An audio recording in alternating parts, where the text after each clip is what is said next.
వీక్షకులందరికీ నమస్కారం.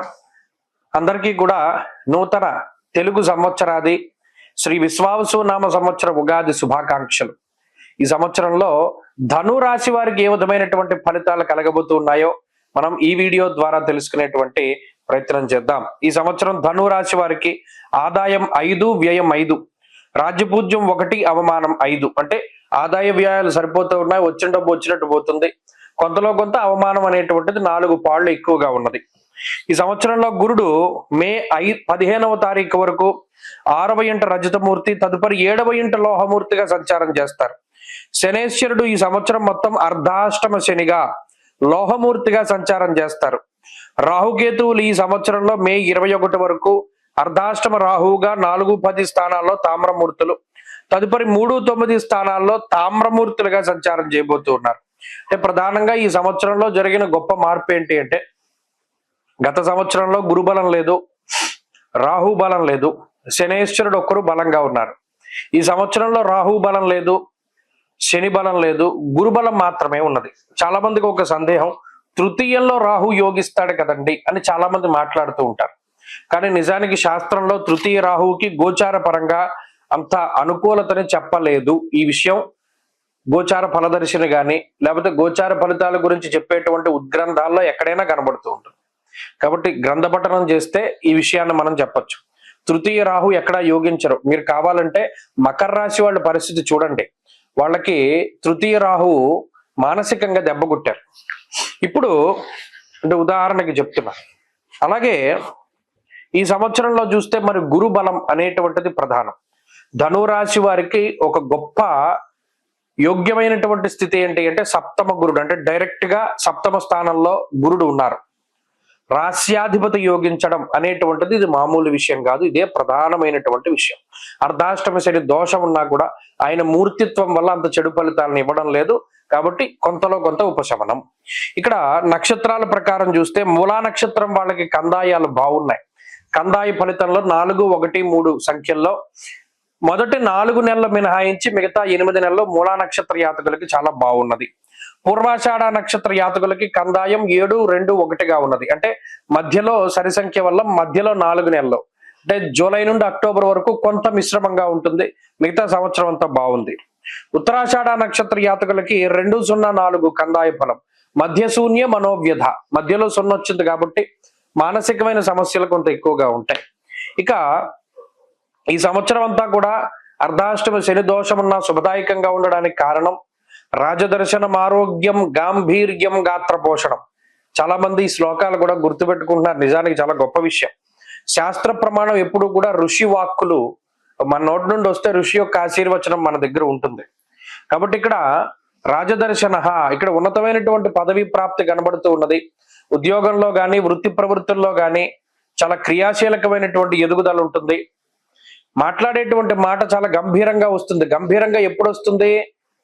మనకి తెలుసు ఇది కరెక్ట్ అనేటువంటి సందర్భంలో వస్తుంది. రెండోది, మనం ఏం మాట్లాడినా చెల్లుతుంది అనేటువంటి సందర్భంలో కూడా వస్తుంది. అంటే అంత గొప్ప శక్తి ఉంటుంది అనమాట మాటల్లో. ఎందుకంటే మీరు అంత ఉన్నతమైనటువంటి స్థానంలో ఉంటారు. మీరు గమనించండి, ఇద్దరు చాలా కష్టపడి ఒక గేమ్ ఆడారు, బ్యాడ్మింటన్. లేదు, ఇద్దరు 2 పార్టీలు చాలా కష్టపడి పనిచేసాయి. ఒకళ్ళు నెగ్గినప్పుడు ఓడిపోయిన వాడు ఎంత గొప్పగా మాట్లాడినా వాడి మాటను ఎవడు పట్టించుకోడు. నెగ్గిన వాడు ఎంత వికిలిగా మాట్లాడినా వాడి మాట వినసొంపుగా ఉంటుంది, అందంగా ఉంటుంది. ఇక్కడ విజయం అనేటువంటిది అంత గొప్పది. ఇక్కడ ధనురాశి వారికి ఈ సంవత్సరంలో విజయ లక్ష్మి అనేటువంటిది వరించబోతూ ఉన్నది. చక్కగా అమ్మ యొక్క ఆశీర్వాదం ఉన్నది, ఆ విజయలక్ష్మీదేవి యొక్క అనుగ్రహం ఉన్నది. వీరు ఏ పని ప్రారంభించినా, ఏ పని ముందుకు తీసుకెళ్లినా ఆ విజయలక్ష్మి యొక్క అనుగ్రహం ఉంటుంది. అభీష్ట కార్యసిద్ధిశ్చ అన్నారు శాస్త్రమందు. అంటే ఏది అనుకుంటే ఆ పని అతి శీఘ్రంగా నెరవేరడానికి గురుడు ఉపయోగపడతారు. అలాగే ఈ సంవత్సరంలో నూతన గృహ, వాహన, బంగారు ఆభరణాలు కొనుగోలు చేయడము, వీటన్నిటి యొక్క ప్రాప్తి కనబడుతూ ఉన్నది. వ్యాపారాభివృద్ధి, ప్రత్యేకించి భాగస్వామ్య వ్యాపారాలు అభివృద్ధి చెందుతూ ఉంటాయి. వంశవృద్ధి జరుగుతుంది, సంతానం కలుగుతుంది. అలాగే తీర్థయాత్రలు చేస్తారు. మరి ముఖ్యంగా చదువురులకి ఇది చాలా గొప్ప విషయం. గొప్ప కాంపిటేటివ్ ఎగ్జామ్స్ లో గొప్ప రిజల్ట్ రావడానికి అవకాశం ఉంటుంది. అర్ధాష్టమ రాహు యొక్క దోషం తొలగిపోయినది. రాహు తృతీయ స్థానంలో ఉన్నారు. అర్ధాష్టమ శని యొక్క స్థితి ప్రారంభమైనది.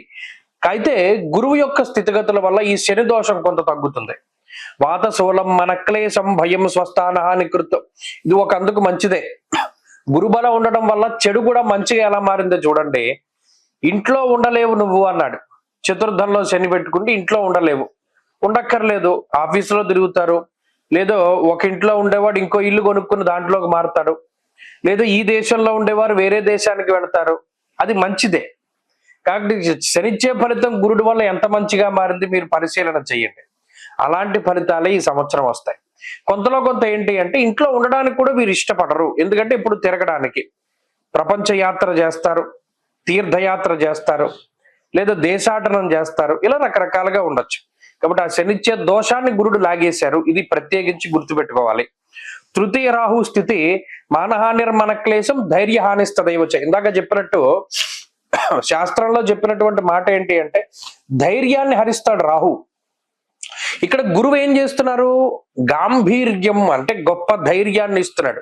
అంటే అక్కడ రాహు ఇచ్చే దోషాన్ని కూడా గురుడు తీసేశారు. ఎందుకంటే ఇక్కడ రాహు మీద గురు దృష్టి ఉంది. ప్రత్యేకించి ధనురాశి వారు గోచారంలో దృష్టులు పనిచేయవు, అయినప్పటికీ కొంతమంది ఇలా కూడా చూసుకుంటారు. రాహు మీద గురు దృష్టి పడడం వల్ల కూడా ఆ దోషం తగ్గుతుంది, ఇంకా వాళ్ళకి అర్థమయ్యే భాషలో చెప్పడానికి. కాబట్టి ఓవరాల్ గా ధనురాశి వారికి మంచి రోజులు ప్రారంభమయ్యాయి. ఆల్రెడీ ఎప్పుడుండో ఉన్నాయి, కంటిన్యూ అవుతాయి ఓ సంవత్సర కాలం పాటు. కాబట్టి ఈ సంవత్సరం చాలా అద్భుతంగా ఉండబోతూ ఉన్నది. ఎందుకు ఇంత డీప్ అనాలిసిస్ చేస్తాము అంటే ప్రతి గ్రహం యొక్క ఫలితాన్ని దృష్టిలో పెట్టుకోవాలి. ఈ గ్రహం బాగుంటే మిగతా గ్రహాలు ఏ విధంగా యోగిస్తాయి. ఇప్పుడు చూడండి, మనం శని రాహువుల దోషాన్ని గురుడు ఎలా తీసేశారో చెప్పుకున్నాం, అలాగే గుర్తుపెట్టుకోవాలి. ఇంకా బలాన్ని పెంపొందించుకోవడానికై ఆరుద్ర నక్షత్రాలు ఎప్పుడు వచ్చాయో నెలలో ఒకసారి వస్తుంది నెలకి. ఆ నెల ఆ ఆరుద్ర నక్షత్రం వచ్చిన రోజున పరమేశ్వరుడికి అభిషేకం చేయించుకోండి. మాస శివరాత్రులు ప్రత్యేకించి కృత్తికా నక్షత్రం వచ్చిన రోజున కూడా పరమేశ్వరుడి అభిషేకం చేసుకోవడం ద్వారా మంచి ఫలితాలు వస్తాయి. ఈ సంవత్సరంలో ఆంజనేయ స్వామి ఆరాధన కూడా విశేషించి పనికొస్తుంది. ఈ సంవత్సరంలో అనుకూలించేటువంటి రోజులు ఆదివారము అలాగే సోమవారాలుగా చెప్పవచ్చును. అదృష్ట వర్ణము పసుపు, అదృష్ట సంఖ్య 4. మార్చి 30న మారేటువంటి శనేశ్వరుడు ధనురాశి వారికి ఏ విధమైనటువంటి ఫలితాలను ఇవ్వబోతున్నారో మనం ఈ వీడియోలో తెలుసుకునేటువంటి ప్రయత్నం చేద్దాం. మార్చి 30న మారేటువంటి శనేశ్వరుడు ధనురాశి వారికి 4వ స్థానంలో అర్ధాష్టమ శనిగా లోహమూర్తిగా ఆయన సంచారం చేయబోతూ ఉన్నారు. మూర్తిత్వాల్లో లోహమూర్తిత్వం రావడం అనేటువంటిది ఒక అదృష్టం. ఎందుకంటే మరి అర్ధాష్టమ శని అంటే చెడు ఫలితం కదా. చెడు ఫలితమైనా మంచి ఫలితమైనా లోహమూర్తిత్వంలో 25% మాత్రమే వస్తుంది. అంటే ₹1 4వ వంతు అనుకోండి, ఒక పావలా శాతం ఫలితం వస్తుంది. కాబట్టి ఇక్కడ చెడు ఫలితమే కాబట్టి అది తక్కువ రావడం అనేటువంటిది కూడా మన అదృష్టమే. కాబట్టి ధనురాశి వాళ్ళకి ఏమైంది, ఈ గ్రహస్థితి అర్ధాష్టమ శని ఉన్నప్పటికీ అది 25% ఫలితం మాత్రమే. లోహమూర్తిగా ఆయన సంచారం చేస్తూ ఉన్నారు కాబట్టి వస్తూ ఉన్నది. అయితే ఇక్కడ ఏంటి, గత 2.5 సంవత్సరాలుగా శని యోగించారా అంటే ధనురాశి వారికి మరలా వక్రించడమో లేకపోతే ఇంకోటి స్థితిగతుల వల్ల పూర్తిగా తృతీయ భావ ఫలితాలు అన్నవి ధనురాశి వారికి రాలా. కొంతలో కొంత మధ్యలో వచ్చినప్పటికీ అది అనుభవించే టైంలోనే మరలా వక్రించడం, తిరిగి ఏలినాటి శని ఫలితాన్ని ఇవ్వడం, ఇవన్నీ కూడా చేశారు. మరి ఇప్పుడు అర్ధాష్టమ శనిగా స్టాండర్డ్ గా ఆయన 2.5 సంవత్సరాల పాటు ధనురాశి వారికి ఫలితం ఇవ్వబోతూ ఉన్నారు. మనది ఏంటి, చతుర్థ భావము కాబట్టి. చతుర్థము అంటే దీని కంటక శని అంటారు.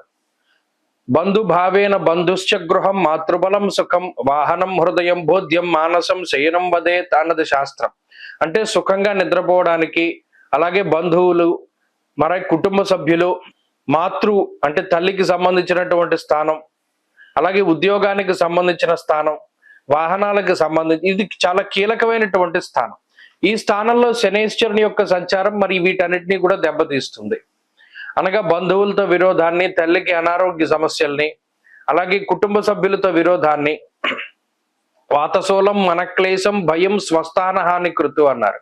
అంటే అర్ధాష్టమ శని మనం ఎప్పుడైనా సరే చూడండి, శనేశ్వరుని యొక్క పీడ అధికంగా ఉన్నటువంటి రాశులు అంటే అందులో అర్ధాష్టమ శని, అష్టమ శని కూడా చెప్తూ ఉంటారు.